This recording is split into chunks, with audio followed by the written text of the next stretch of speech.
found my sister's earring in my aunt's jewelry box. 8 years after she disappeared.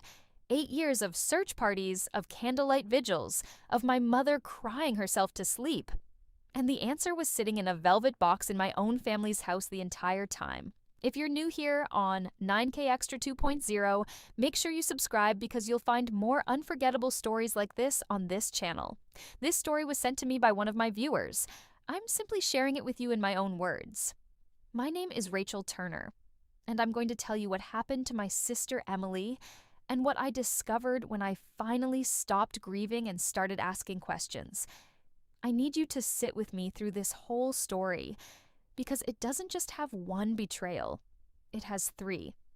And I didn't understand that until it was almost too late to do anything about it. I was 22 when Emily disappeared. She was 19, bright, stubborn, the kind of girl who argued with everyone at Thanksgiving dinner because she couldn't stand injustice, even the small kind. If a waiter got shorted on a tip because someone forgot to leave enough cash, Emily would empty her own wallet to make it right. If a teacher graded unfairly, she'd march into the office and calmly, respectfully, dismantle their reasoning until they changed the grade. She wasn't loud about it. She was just relentless. My mother used to say, Emily came into the world already knowing the difference between right and wrong, and she never let anyone talk her out of it. We grew up in a quiet town outside Columbus, Ohio, in a house full of noise and love. At least, that's what I believed back then. Sunday dinners, board games that turned into shouting matches over Monopoly rules. Our father, Robert, working long hours as a civil engineer, but always making it home in time to tuck us in. Our mother, Diane, a school teacher who somehow had the patience of a saint for 30 children a day and still had energy left over for 2 daughters who fought like sisters and loved like best friends. And then there was Aunt Carol. Carol was my mother's older sister by 6 years. She'd never married until her 40s, and even then, her husband passed away after only 9 years together, leaving her without children of her own. So she poured everything into Emily and me. She was the one who took us to the state fair every summer, who bought us matching charm bracelets on my 13th birthday, who sat in the front row of every school play with a bouquet of flowers even when we only had 3 lines. She babysat us through chicken pox and broken arms. She was, in every sense that mattered, family. Not once, not for one single second across 8 long years, did I suspect her of anything. I want you to really understand that, because it matters for what comes later. Carol wasn't some distant relative we barely knew. She was woven into the fabric of our lives so completely that questioning her would have felt like questioning gravity. The night Emily disappeared was a Friday in early October. She'd gone to a birthday party 2 streets over at the house of a friend named Jessica. It was supposed to be a small gathering, a few friends, some pizza, nothing dramatic. Emily texted me at 11:40 p.m. Leaving soon, tell mom not to wait up. I remember reading that text on my phone in my apartment across town and smiling because it was such a normal, ordinary message. Nothing about it hinted at what was coming. That was the last anyone heard from her. Her car was found the next morning, parked crookedly outside our house, keys still in the ignition, her purse sitting untouched on the passenger seat. Her phone was gone. There was no blood, no broken glass, no sign of struggle. It was as if she had simply stepped out of the car and vanished into the night air. I don't think people who haven't lived through it understand what those first few weeks feel like. The police searched for months. Divers went through the reservoir near our subdivision twice. Volunteers combed the woods behind our neighborhood in long, slow lines, shoulder to shoulder, staring at the ground for any sign of fabric or bone. My mother put up flyers until her hands blistered from the staple gun, driving 2 hours in every direction just to tape Emily's photograph to gas station bulletin boards and grocery store windows. My father, always such a steady, quiet man, aged what felt like 10 years in 10 weeks. He stopped sleeping. He'd sit in the living room at 3 a.m. with the porch light on, as if Emily might just walk up the driveway if the light was bright enough.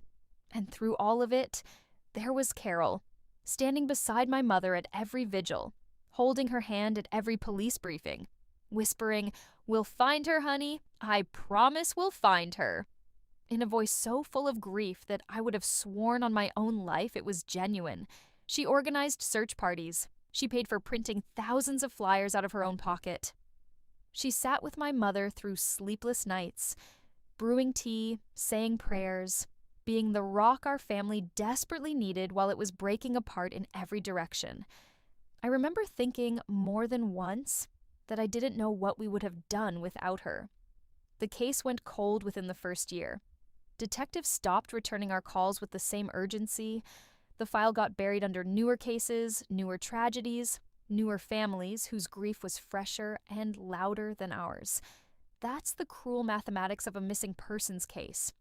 Time works against you, and every year that passes makes the world a little more willing to move on, even while your family stays frozen in the moment it happened. My mother developed a heart condition from the stress, something her doctor called stress-induced cardiomyopathy, though we all just called it a broken heart because that's what it really was. My parents' marriage cracked under the weight of not knowing. There's no manual for grieving a child who might still be alive somewhere, and my parents grieved in completely different ways. My father retreating into silence, my mother needing to talk about Emily constantly, as if saying her name enough times might conjure her home. They separated when I was 25, though they never formally divorced. They just lived apart, two people who loved each other but couldn't stand to be in the same house with all that unanswered pain. I moved to Cleveland for work not long after, took a job in marketing, tried to build something that resembled a normal life. I dated. I made friends. I even fell in love once for about a year and a half with a man named Chris who was kind and patient and eventually left because, in his words, "You're always somewhere else, Rachel, even when you're right here with me." He wasn't wrong. Grief has a way of following you into every apartment, every relationship, every quiet Sunday morning. I carried Emily's absence like a second heartbeat, one that never quite matched the rhythm of my own life. Then, 3 months ago, everything changed. My mother had a stroke. I got the call on a Tuesday afternoon while I was in a meeting at work, and I don't remember driving the 2 hours home. I just remember arriving at the hospital and seeing her small and pale in that bed, tubes running into her arm, and feeling like the ground had opened up beneath me all over again. She survived, thank God, but she needed help managing her house while she recovered, relearning how to walk steadily, how to speak without the slight slur that lingered for weeks. So I moved back home temporarily, taking a leave of absence from work, sleeping in my childhood bedroom for the first time in years. Carol, ever the devoted family member, had been staying at my mother's house on and off to help with caregiving. Her apartment lease was ending around the same time, so boxes of her own belongings had piled up in my mother's garage, stacked between old holiday decorations and my father's forgotten tools. I wasn't snooping. I want to be completely clear about that, because I've asked myself 1,000 times since whether some part of me sensed something before I consciously knew it. But no, I was simply looking for a box of my mother's medical records, insurance paperwork mostly, that Carol mentioned she'd accidentally packed in with her own things during one of her many trips back and forth. I found the box exactly where Carol said it would be, labeled in her neat handwriting, Carol, Miscellaneous. Inside, mixed in with some old sweaters and a stack of magazines, was a small wooden jewelry box with a brass clasp, the kind you might find at a flea market or an estate sale. I opened it, expecting nothing more than costume jewelry. Inside was a pair of small gold hoop earrings with tiny turquoise stones. My stomach dropped before my brain even caught up with what I was seeing. Those were Emily's earrings. I remembered buying them for her 17th birthday at a little shop in downtown Columbus, a narrow store with wind chimes hanging in the doorway.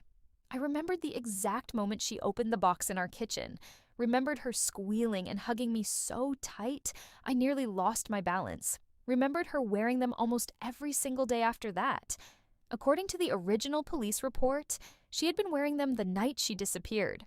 It was one of the few physical descriptions we'd given detectives, one of the details printed on every missing person flyer we'd ever made. My hands were shaking so badly I nearly dropped the box. I told myself, standing there in that dusty garage with dust motes floating in the afternoon light, that there had to be an explanation. Maybe Carol had bought an identical pair somewhere, some strange coincidence. Maybe I was wrong about the design. Grief makes you see things. It makes you grasp at anything that might bring your sister back to you, even something as small and fragile as a coincidence shaped like hope. But there was something else tucked beneath the velvet lining of that jewelry box. A small folded piece of paper, yellowed with age, soft at the creases from being folded and unfolded many times. I unfolded it with trembling fingers, my heart pounding so hard I could hear it in my own ears. It was a letter, handwritten, dated 3 weeks before Emily disappeared. It was from Emily, to Carol. Aunt Carol, I know what you did with Dad's money. I saw the bank statements when I was helping Mom organize the filing cabinet. I'm not going to lie to Mom for you anymore. I'm telling her this weekend. I love you, but it's not right. And you know it's not right. Please just tell her yourself before I have to. I sat down right there on the concrete garage floor, my legs no longer able to hold me, and read that letter maybe 15 times, as if the words might rearrange themselves into something less devastating on the 16th read. My father had passed away 4 years after Emily disappeared. A sudden heart attack while he was mowing the lawn on an ordinary Saturday morning. Losing him on top of Emily very nearly broke what remained of our family entirely. But before all of that, years earlier, back when Emily and I were still teenagers, our family had gone through something I barely remembered clearly. Something that had felt small at the time compared to everything else. My grandfather, my mother's father, had left a modest inheritance when he passed. Money that my parents had put into a joint account meant for Emily's and my college funds. I remembered vague arguments and hushed voices behind closed doors, my father on the phone with the bank, frustration in his tone. I remembered him coming out of his study one evening looking pale and saying there'd been some kind of error, that a significant chunk of the money seemed to be missing, that the bank was investigating. I remembered eventually the whole thing being written off as a clerical mistake, an error in a transfer between accounts that the bank apologized for but never fully explained. My father grumbled about it for a few months and then let it go, the way people do when a problem seems too complicated and too small in comparison to the rest of life to keep fighting over. It wasn't a clerical mistake. Emily had found out the truth, and she was going to tell our mother everything that weekend, the very weekend she vanished forever. I didn't sleep at all that night. I sat in my childhood bedroom, the same bedroom Emily and I used to sneak into each other's rooms from as kids, with that letter and those earrings spread out on the quilt in front of me, trying to piece together 8 years of silence, 8 years of Carol sitting at our dinner table, hugging my grieving mother, crying real wet tears at every single vigil for a girl she may have hurt in order to protect a secret about stolen money. I kept thinking about all those years, all those Christmas mornings, all those moments Carol had comforted my mother, telling her not to give up hope. And I felt sick wondering whether every single one of those moments had been a performance.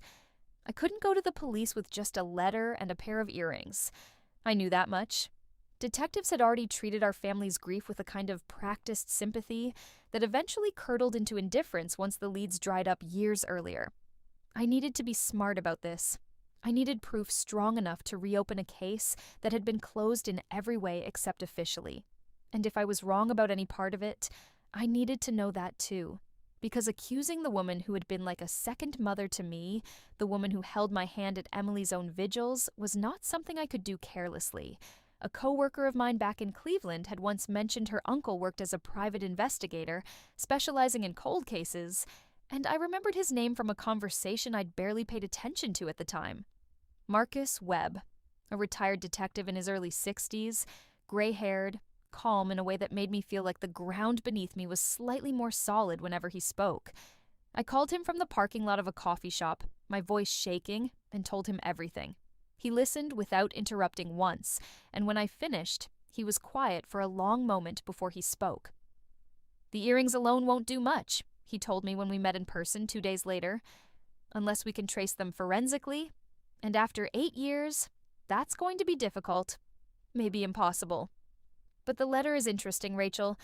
If your sister really confronted your aunt about missing money just weeks before she disappeared, and if that money can be traced somewhere, we might have a motive strong enough to get a prosecutor's attention again. I hired him on the spot, using savings I'd set aside for a down payment on a house I no longer cared about buying. Some things matter more than bricks and mortar.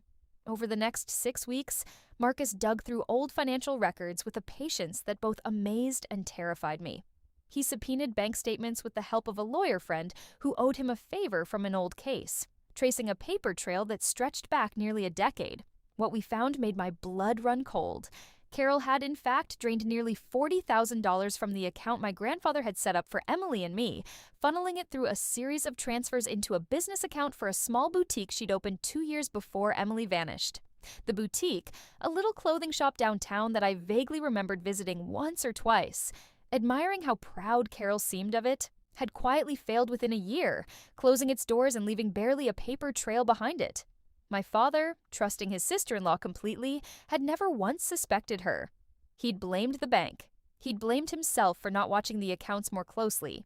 He died 4 years later, still not knowing the truth. Marcus also managed, through a contact he still had at the phone company from his years on the force, to get access to archived cell tower data from the week Emily disappeared.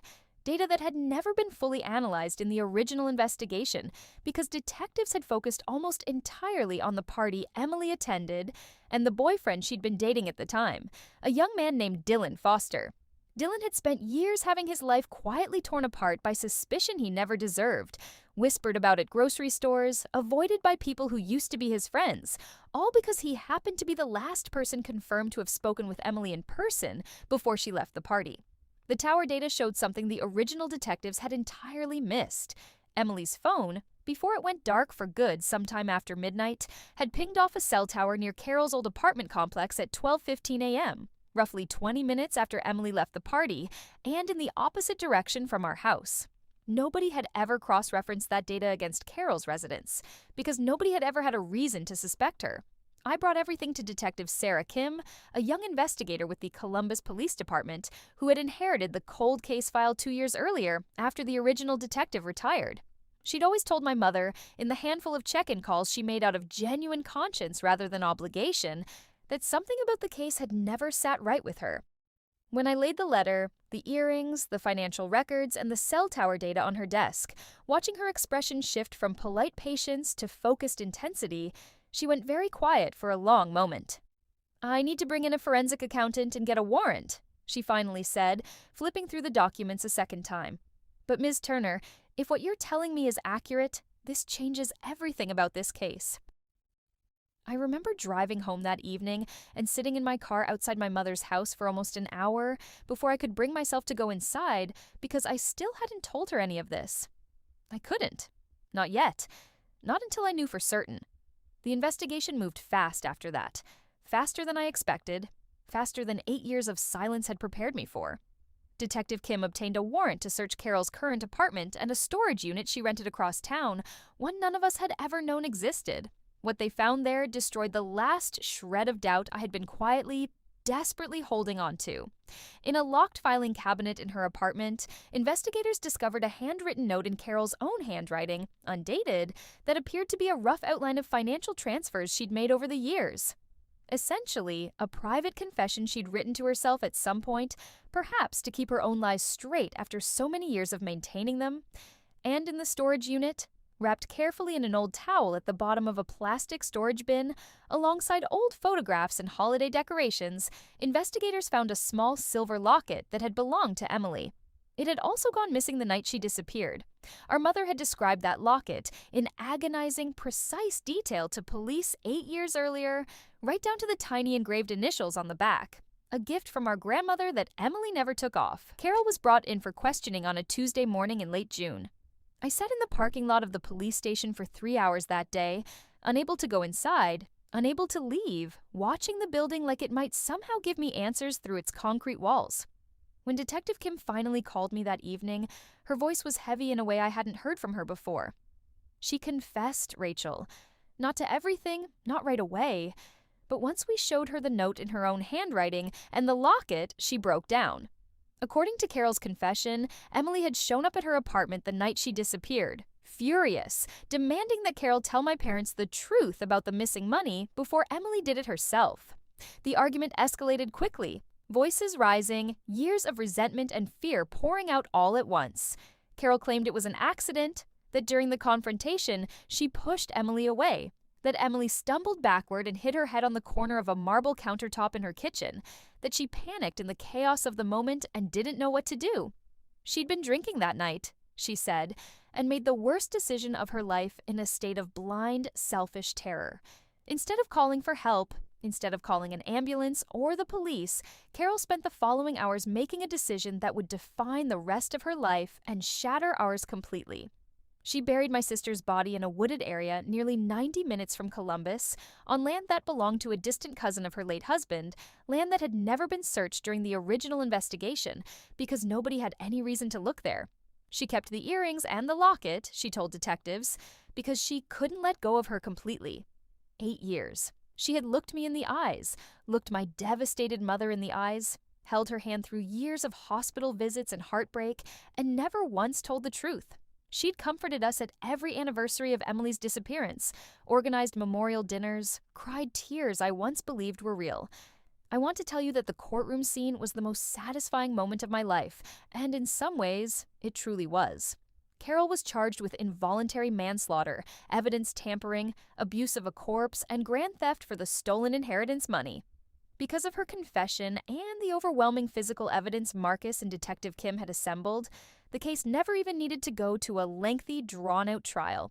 Carol accepted a plea deal that would keep her in prison for no less than 18 years, a sentence the judge called appropriate, given both the severity of her actions and the sheer length of time she had concealed them from a grieving family. But sitting in that courtroom, watching a 71-year-old woman in an orange jumpsuit, a woman who used to braid my hair when I was a little girl, who used to slip Emily and me extra allowance money at Christmas when our parents weren't looking, who used to sit beside my grieving mother at every single vigil and lie to her face for 8 consecutive years. I didn't feel triumphant. I felt hollow in a way I hadn't expected, because no sentence, no matter how long, gives Emily her life back. No sentence gives my father back the 4 years he spent quietly blaming himself for a financial mistake that was never his fault. No sentence undoes the damage done to Dylan Foster, the boyfriend who was quietly suspected and whispered about for nearly a decade before the truth finally, mercifully came out and cleared his name completely.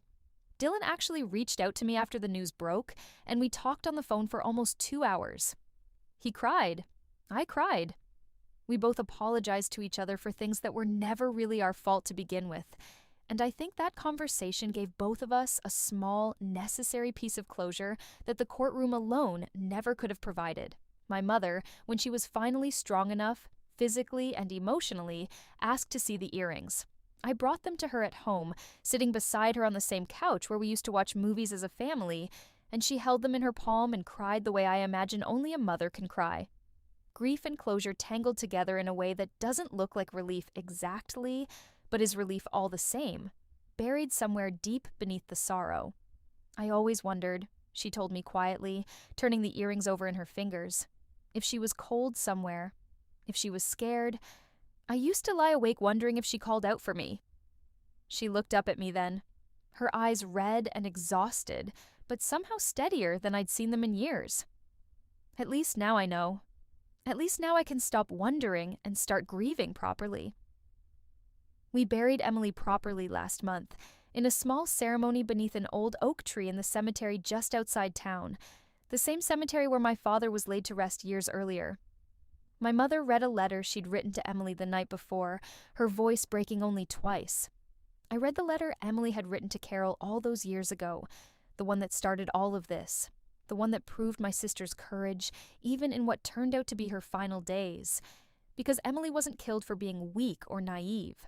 She was killed because she refused to stay silent about something she knew, in her bones, was wrong. Standing at that graveside, surrounded by relatives and old family friends who had searched the woods with us all those years ago, who had taped flyers to windows in 3 different counties, I finally understood something I hadn't fully grasped until that moment. Emily's death wasn't just a tragedy that happened to her. It was the direct result of her integrity, her refusal to let dishonesty slide, even when it came from someone she loved, in a strange, painful way that made me proud of her all over again. even through the fresh grief of finally laying her to rest. If there's one thing I want people to understand from all of this, it's that justice can hide in the smallest, most unexpected places. It hid in a jewelry box for 8 years, sitting quietly in a garage, waiting for someone to open it. And sometimes, the people closest to us, the ones we trust the most without question, the ones who show up at every vigil and hold our hands through every hospital visit, are capable of the deepest betrayals imaginable. But the truth is capable of surviving too. Buried and silent for years, patient in a way that grief itself often isn't, until the day it finally, inevitably comes home. My mother is doing better now. Her health has stabilized. And though the grief of finally burying Emily has been its own kind of heavy, she says it's a different weight than the one she carried for 8 years not knowing. Not knowing was worse, she told me last week, sitting in her garden, the same garden Emily used to help her plant tomatoes in every spring. Even this, as painful as it is better than not knowing.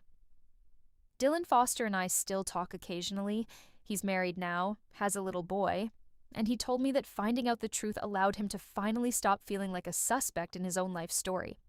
Detective Sarah Kim was recognized by her department for reopening and solving one of the county's oldest cold cases, though she told me quietly after the sentencing that the credit truly belonged to Emily for having the courage to write that letter in the first place, and to me for having the courage to keep looking long after everyone else had stopped. Emily always fought for what was right, even when it cost her something, even when it would have been so much easier to look away. In the end, it was that same fight, that same refusal to stay silent, that finally set the truth free. 8 long years later, from the bottom of a dusty jewelry box in a garage that almost nobody ever thought to search. If this story touched your heart, don't forget to like this video, leave a comment sharing your thoughts, and subscribe to 9K Extra 2.0 so you never miss another unforgettable story. I'll see you in the next one.